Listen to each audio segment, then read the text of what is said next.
穷人买车，记住这10条口诀，包里不后悔。记得关注收藏。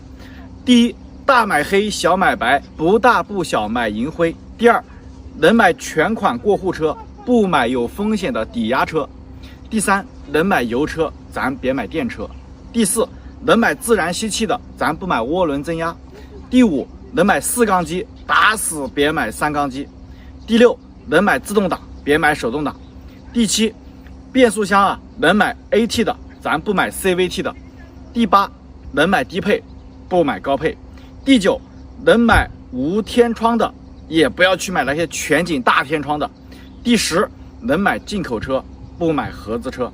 最后啊，我用我修了10年车总结出来的经验，给大家总结一句话：德系车稳定，日系车经济，美系车耐撞，法系车舒适，国产车科技满满。希望这条视频